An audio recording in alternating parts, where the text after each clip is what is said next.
I stood up late Saturday night watching the Lamont Roach and Javante Davis fight, which I think Lamont Roach won damn near every round, and that he was robbed at the end when they gave him the draw, even though I was kind of happy they at least gave him the draw because a flat out robbery would have been even worse. And I was like, all right, we ain't ready to admit that you won, but we ain't gonna say you lost. Um, the next day, I was too tired to go to work because not only did I watch that fight, I stood up late into the night. But I made myself get up, got dressed, showered, all that, headed out the door, and went downtown. I'm waiting for the second bus to New Jersey, and it's this guy in a wheelchair, older guy, 58, I will learn, and he asked me to do something. Initially, I thought he wanted me to lift his leg and put it on the bottom protrusion of his wheelchair, the bottom foot part. But he wanted me to get a lid. It's a lid to his urinal, essentially. It's a elongated container with a circular opening at the top. I know it's a urinal because I had brain surgery a couple years ago now. And while recovering, I had one of those. So I went and had to get out of bed and try to make it to the bathroom. I just opened that up, kind of leaned to the side and urinate into it. And it's like fluid, which I presume was piss, even though it didn't smell like it was clear, quite clear,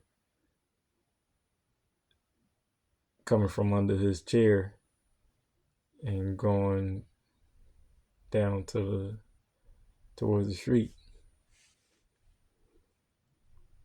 But I looked at his crotch and it wasn't wet or anything, so I don't think he peed on himself. But it's like, where that fluid coming from? That's neither here nor there. I do that for him. He called me his hero as I zip it up back into his little pouch at the back of his chair too. And he started telling me how he got into that position. He said he got crushed by a 75 Cadillac. He was on a motorcycle apparently, and a lamppost fell over and landed on his helmet. Said he died twice. He was in a coma for 7 weeks. And he's 58. And I asked him how long ago it happened, and the math equated to him being 21 when it happened. So he been living like that since 21. And, you know, he said his name was Daniel, like in the Lions Den, and I'll never forget him for that reason. And I probably won't, but also because it was a kind of unique experience, an experience I didn't expect it. And because I didn't feel like going to work, it's almost like, even though I don't believe in God, it's almost like I served my purpose that day by even trying to go to work. Because I eventually turned around and, went back home, put in PTO and let UPT have the rest for the amount PTO win cover.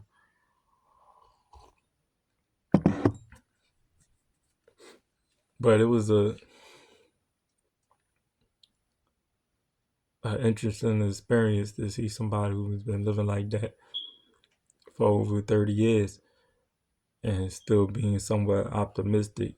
He had like this sort of bravado about still being handsome. He called himself gorgeous, but said he wasn't a homosexual, even though he used the F word to say that. It's like a couple things he kept repeating, and I just thought it was like lingering trauma from the head injury.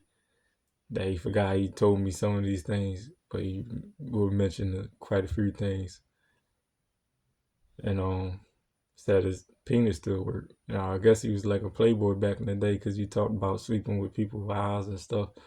Unless he was talking about at the injury, but it was just like almost like that's all he had to hold on to, even though he said he was rich. So it was almost like that was all he had to hold on to.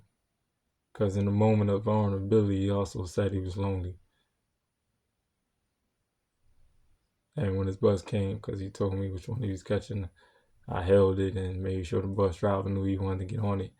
Because for some reason he rolled down and he was in the wrong place. He was in the place that the bus didn't usually stop.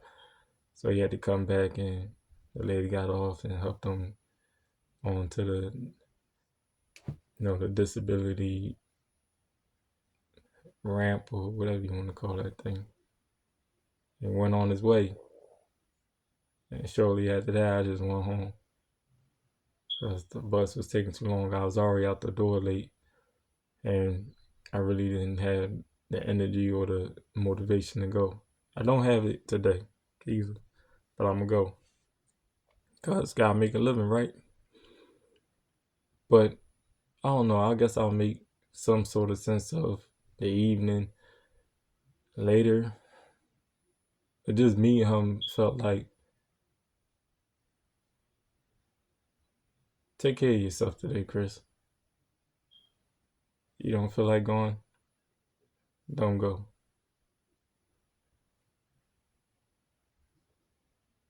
So I didn't go.